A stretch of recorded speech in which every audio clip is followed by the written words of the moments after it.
என் அன்பு நண்பர்களுக்கு வணக்கம். நம்ம ஆன்மீகம் இன்ஃபோ தமிழ் சேனலுக்கு உங்களை அன்புடன் வரவேற்கிறேன். இன்று நம்ம வீடியோவில் பொதுவாக நவம்பர் மாதம் எப்படி இருக்கும் என்பதை பற்றி தான் பார்க்க போகிறோம். யாருக்கு யோகம் சேரப்போகிறது, யாருக்கெல்லாம் சவால்கள் வரப்போகின்றன என்பதையும் அதற்கான பரிகாரங்களையும் இந்த வீடியோவில் சொல்லியிருக்கிறேன். ஆகவே கடைசி வரைக்கும் கண்டிப்பாக பாருங்க. மேஷ ராசியில் பிறந்தவங்களுக்கு வரக்கூடிய நவம்பர் மாதம் எப்படி இருக்க போகுது? மேஷ ராசி அதிபதினு சொல்லக்கூடிய செவ்வாய் மேஷ ராசிக்கு 8வது பாவகத்தில் குரு பகவானுடைய பார்வையில் குரு பகவானுடைய நட்சத்திரத்தில் இருக்கிறார். இதற்கு முன்னாடி கழுத்து பிடிக்கிற அளவுக்கு கடன் பிரச்சனை இருக்குதுங்க, பண பிரச்சனை இருக்குதுங்க, இருக்கலாமா வேணாமாங்கிற மனநிலையில் இருந்தீங்கன்னா இந்த நேரத்தில் ஒரு தைரியத்தை கொடுப்பாரு செவ்வாய். தனக்காரகன்னு சொல்லக்கூடிய குரு தன்னுடைய சுயச்சாரத்தில் இருந்து உங்க ராசி அதிபதியை பார்ப்பதும் உங்க ராசி அதிபதி தனஸ்தானத்தை பார்க்கிறார். ஒரு பரிவர்த்தனை இதனால ஒரு தைரியத்தை கொடுத்துருவாரு.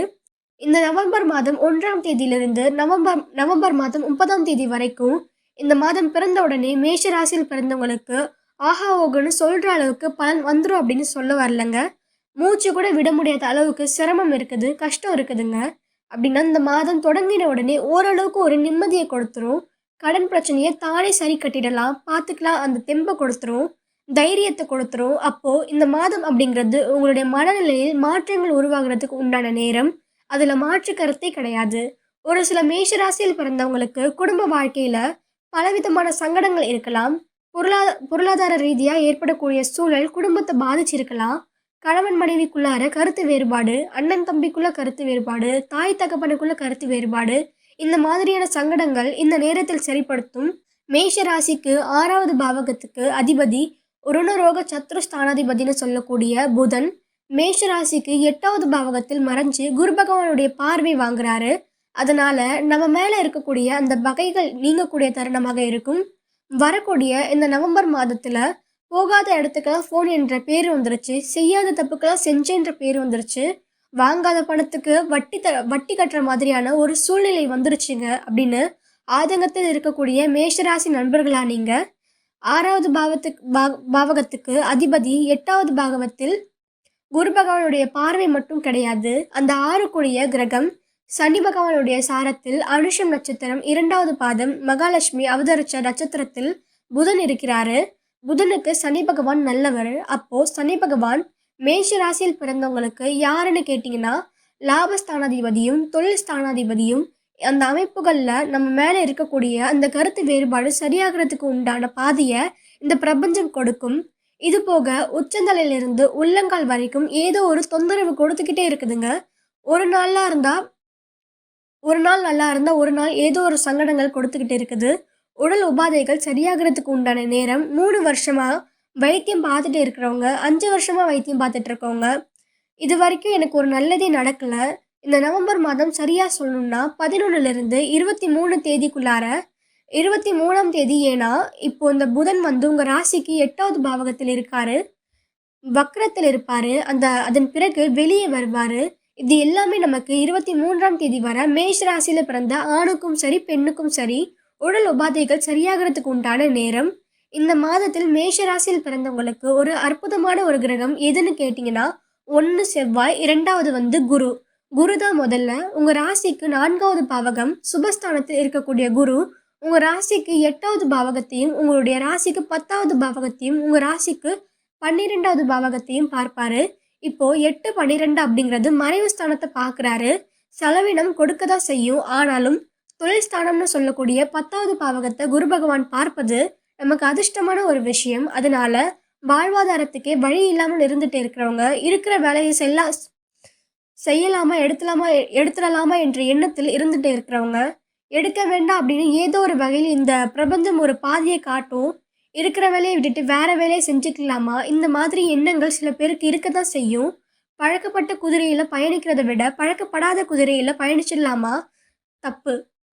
எனக்கு இருக்க பழக்கப்பட்ட குதிரையே நமக்கு வந்து சங்கடம் பண்ணுதுன்னா பழக்கப்படாத குதிரையில் போய் நம்ம போக வேண்டிய இடத்துக்கு போய் சேர்ந்துட முடியுமா? இல்லை.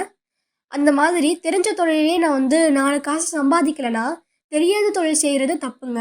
மேஷ ராசியில் பிறந்தவங்களுக்கு 7 சனி. அது போக சனி பகவான் நவம்பர் 28ஆம் தேதி வக்கிர நிவர்த்தி அடைஞ்சிருவார். வக்கிரத்தில் இருக்கும்பொழுது கூட உங்களுக்கு தொல்லைகள் கம்மி தான். வக்கிர நிவர்த்தி ஆகுது அப்படின்னா செலவினம் அதிகமாக தான் கொடுப்பாரு. சுயதொழில் செய்கிறதுக்கு எல்லாம் இது உகந்த நேரம் கிடையாது. கொஞ்சம் பொறுமையாக இருங்க. உங்களுடைய ஜாதகத்தில் ஒரு சில மாற்றங்கள் இருக்கலாம். ஆனாலும் நவம்பர் 28ஆம் தேதிக்குள்ளார நீங்கள் ஆரம்பிச்சிங்கன்னா ஆரம்பிச்சிடுங்க. நவம்பர் 28க்குள்ளே மேற்கொண்டு சுயதொழில் செய்கிறது அது அந்த அளவுக்கு சிறப்பாக இருக்காது. அதே மாதிரி இந்த நவம்பர் மாதம் 2ஆம் தேதி உங்கள் ராசிக்கு 7வது பாவகத்தில் சுக்கிரன் வந்து மூல திருக்கோணம் அடைவார். ஒரு கிரகம் ஆட்சி பெறுவதை விட உச்சமடைகிறதை விட மூல திருக்கோணம் அடையும் பொழுது நல்ல பவராக இருக்கும். 5வது பாவகத்துக்கு அதிபதி புத்திரஸ்தானாதிபதியும் 7வது பாவகத்துக்கு அதிபதி திருமணஸ்தானாதிபதியும் ஒரே பாவகத்தில் சூரியனோட சேரக்கூடிய சுக்கிரன் அஸ்தமனம் அடைய போகிறதில்ல. செவ்வாயுடைய சாரத்தில் இருக்கக்கூடிய சுக்கிரன், அதாவது சித்திரை நட்சத்திரம் 3வது பாதம், இது தன்வந்திரி கடவுள் அவதரிச்ச நட்சத்திரம்னு சொல்லுவாங்க. அப்போ சுக்கிரனும் சூரியனும் சேர்ந்து உங்கள் ராசியை பார்ப்பதால் திருமணத்தில் இருக்கக்கூடிய தடைகள் நீங்கிறதுக்கு உண்டான வாய்ப்புகளாக இருக்கும். சில பேருக்கு திருமணம் நடந்து விவாகரத்து செஞ்சுக்கிற மனநிலையில் இருக்கிறவங்கன்னா அந்த முடிவு மாறுவதற்கான ஒரு சூழ்நிலை உருவாகும். ஒரு சிலருக்கு புத்திர பாக்கியத்தில் இருக்கக்கூடிய தடைகள் நிவர்த்தி நீங்கக்கூடிய வாய்ப்பாக இருக்கும். ஏன்னா புத்திர ஸ்தானாதிபதினு சொல்லக்கூடிய சூரியனுக்கு இந்த மாதம், அதாவது நவம்பர் மாதம் 6ஆம் தேதியிலிருந்து குரு பகவான் சஞ்சாரம் கொடுப்பாரு. 6 தேதியிலிருந்து குரு பகவான், அதாவது விசாகம் நட்சத்திரம்னு சொல்லக்கூடிய முருகர் அவதரிச்ச நட்சத்திரத்தில் குரு பகவானுடைய சஞ்சாரத்தில் புத்திர ஸ்தானாதிபதி வந்து உங்கள் ராசியை பார்ப்பாரு. இதெல்லாம் நமக்கு நல்ல ஒரு வாய்ப்பாக இருக்குது. அப்போது அந்த நவம்பர் 10ஆம் தேதிக்கு மேற்கொண்டு புத்திர பாக்கியத்தில் வருகின்ற தடைகள் மேஷ ராசியில் பிறந்தவங்களுக்கு விலகிறதுக்கான வாய்ப்புகள் இந்த பிரபஞ்சம் வந்து கொடுக்க போகுதுங்க. சரி, படிக்கிற மாணவர்களுக்கு எப்படி இருக்க போகுது அப்படின்னா, உங்கள் ராசி அதிபதி செவ்வாய் உங்கள் ராசிக்கு 2வது பாவகத்தை பார்க்கிறாரு. அந்த படிப்பில் இருக்க தடைகள் நீங்கிறதுக்கான வாய்ப்புகள் கொடுக்கும்.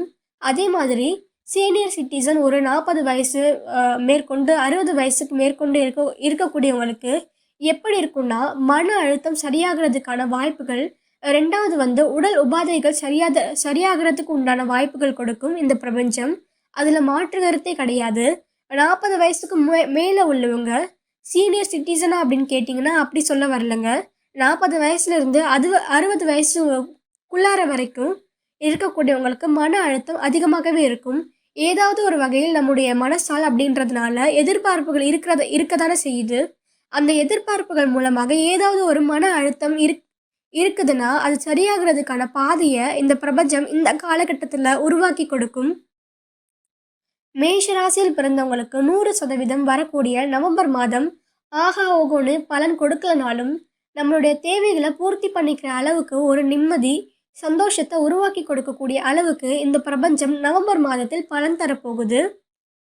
இந்த வீடியோ உங்களுக்கு பிடித்திருந்தால் ஒரு லைக் போடுங்க.